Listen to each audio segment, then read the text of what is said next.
Jamie, it's a great privilege to have you again on the show. Mm. A song off your album, The Daughter of Heaven. I'm trying to think of the opening line. It's something like, we all know that little girls aren't made of sugar and spice, Yeah. neither are they made of stone and ice. What are you afraid of? The first time I heard that line, something triggered in my mind that I never thought of before as you carry the thought further in the song. It deals with the possible reluctance of a woman to commit herself, maybe even for reasons that we're acculturated to by way of our basically male-dominated culture. Mm-hmm. I never really thought of that. How do you address that woman that is reluctant to give herself to what she might perceive to be a masculine image? Well, I think that's probably been a problem men have had for many, many centuries. Historically, it seems like women have been more ready to serve the Lord and to just submit themselves to the Lord. But with what's happened in our culture, with this whole idea that you have to watch out for yourself and make sure nobody takes advantage of you and nobody can tell you what to do, and Sure. the whole thing that's really been put on women so much in the last decade or so,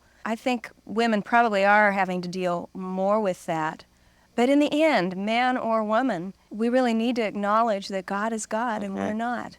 Yeah. And that He knows what to do with our lives, even though we may think we do, we really don't. And that He created us for Himself. I think a lot of times, and I even have struggled with this myself, there's a little identity problem that comes in for Christian women because we get that one philosophy from the media and the world at large about being tough and all that stuff.